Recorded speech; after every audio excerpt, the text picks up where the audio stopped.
स्वागत है आपका इतिहास की झलक में। आज हम बात करेंगे प्रायश्चित कहानी, जिसके लेखक हैं भगवती चरण वर्मा। अगर कबरी बिल्ली घर भर में किसी से प्रेम करती थी तो रामू की बहू से, और रामू की बहू घर भर में किसी से घृणा करती थी तो कबरी बिल्ली से। रामू की बहू 2 महीना हुआ मायके से प्रथम बार ससुराल आई थी। पति की प्यारी और सास की दुलारी 14 वर्ष की बालिका। भंडार घर की चाबी उसकी करदनी से लटकने लगी। नौकरों पर उसका हुक्म चलने लगा और रामू की बहू घर में सब कुछ। सास जी ने माला ले ली और पूजा पाठ में मन लगाया, लेकिन ठहरी 14 वर्ष की बालिका। कभी भंडार घर खुला है तो कभी भंडार घर में बैठे बैठे सो गई। कबरी बिल्ली को मौका मिला, घी दूध पर अब वो जुट गई। रामू की बहू की जान आफत में और कबरी बिल्ली के छक्के पंजे। रामू की बहू हांडी में घी रखते रखते उग गई और बचा हुआ घी कबरी के पेट में। रामू की बहू दूध ढककर मिश्रानी को जींस देने गई और दूध नदारद। अगर यह बात यहीं तक रह जाती तो बुरा भी न था। कबरी रामू की बहू से कुछ ऐसा परिचय गई कि रामू की बहू के लिए खाना पीना दुश्वार। रामू की बहू के कमरे में रबड़ी से भरी हुई कटोरी पहुंची और जब रामू आए तब कटोरी साफ चटी हुई। बाजार में मलाई आई और जब तक रामू की बहू ने पान लगाया, मलाई गायब। रामू की बहू ने तय कर लिया कि या तो वह रहेगी घर में या फिर कबरी बिल्ली। मोर्चा बंदी हो गई और दोनों सतर्क। बिल्ली फंसाने का कटघरा आया। उसमें दूध, मलाई, चूहे और बिल्ली को स्वादिष्ट लगने वाले विविध प्रकार के व्यंजन रखे गए, लेकिन बिल्ली ने उधर निगाह तक न डाली। इधर कबरी सरगर्मी दिखलाई। अभी तक तो वह रामू बहू से डरती थी, पर अब वह साथ लग गई, लेकिन इतने फासले पर रामू की बहू उस पर हाथ न लगा सकी। कबरी के हौसले बढ़ जाने से रामू की बहू को घर में रहना मुश्किल हो गया। उसे मिलती थी सास की मीठी झिड़कियाँ और पति का रूखा सूखा भोजन। एक दिन रामू की बहू ने रामू के लिए खीर बनाई। पिस्ता, बादाम, मखाने और तरह तरह के मेवे दूध में औटाए गए।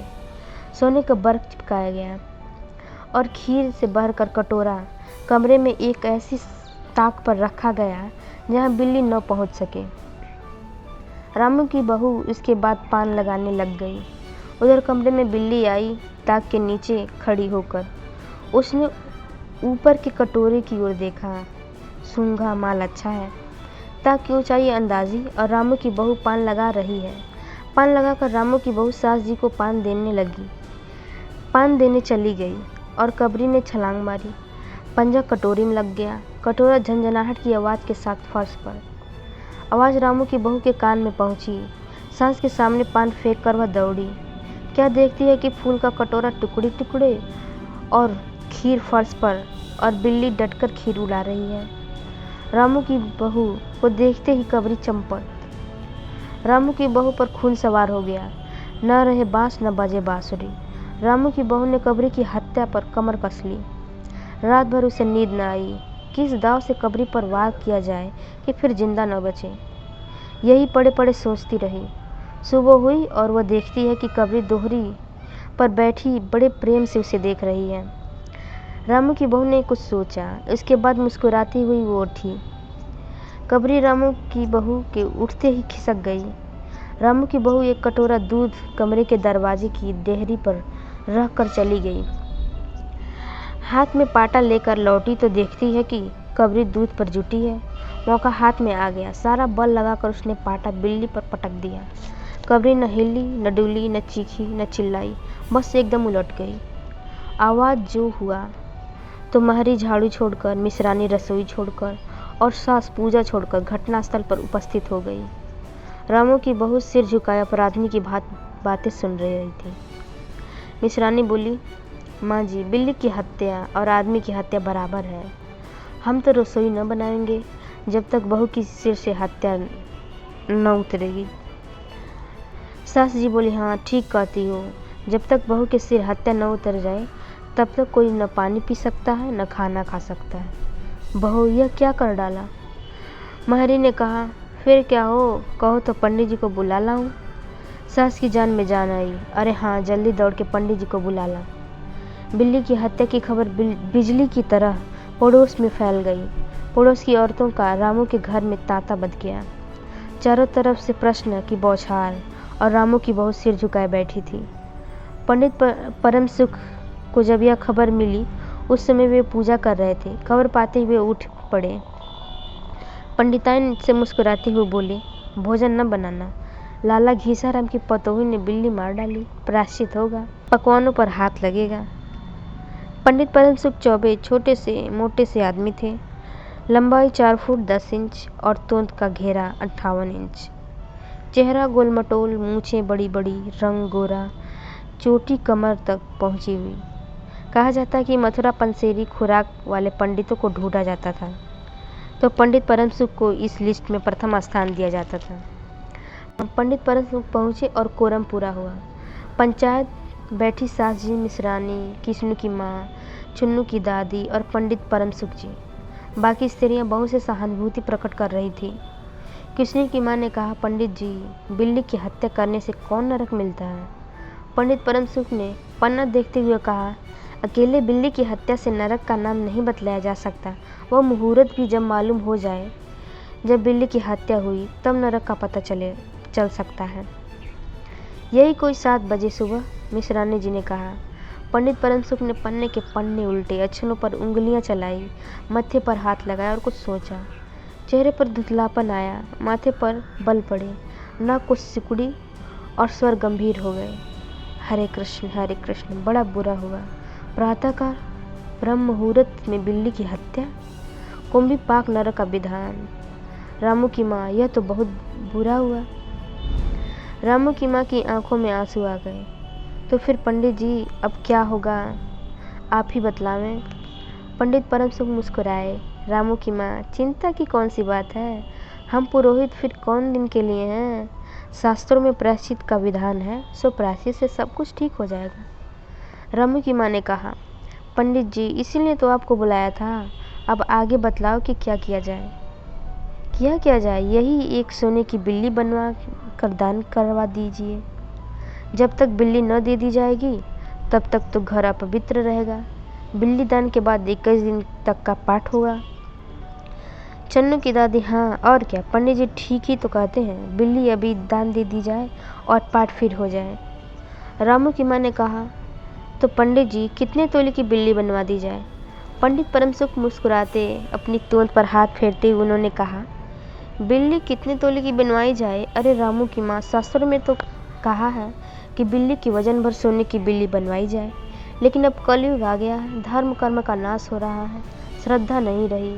सो रामू की माँ, बिल्ली के तौल भर की बिल्ली तो क्या बनेगी, क्योंकि बिल्ली 21 शेर से कम की क्या होगी। कम से कम 21 तोले की बिल्ली बनवा कर दान करवा दो, और आगे तो अपनी श्रद्धा। रामू की माँ ने आंखें फाड़कर पंडित परम सुख को देखा। अरे बाप रे, 21 तोले का सोना? पंडित जी, यह तो बहुत है।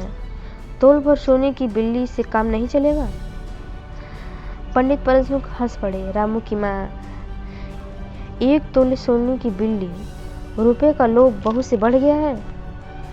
बहू के सिर पर बड़ा पाप है, इतना लोभ ठीक नहीं। मोल तोल शुरू हुआ, मामला 11 तोले की बिल्ली पर ठीक हो गया। इसके बाद पूजा पाठ की बात आई। पंडित परम सुख ने कहा, उसमें क्या मुश्किल है, हम लोग किस दिन के लिए हैं। रामू की माँ, मैं पाठ कर दिया करूँगा। पूजा की सामग्री आप हमारे घर भिजवा देना। पूजा का सामान कितना लगेगा? अरे कम से कम सामान में हम पूजा कर देंगे।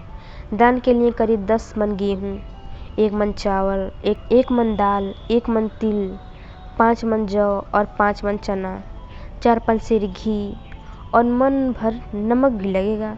बस इतने में काम चल जाएगा। अरे बाप रे, इतना सामान पंडित जी? इतने में तो 100-150 रुपया खर्च हो जाएगा। रामू की माँ ऐसे रुआसी होकर कहा। फिर इससे कम में कम न चलेगा?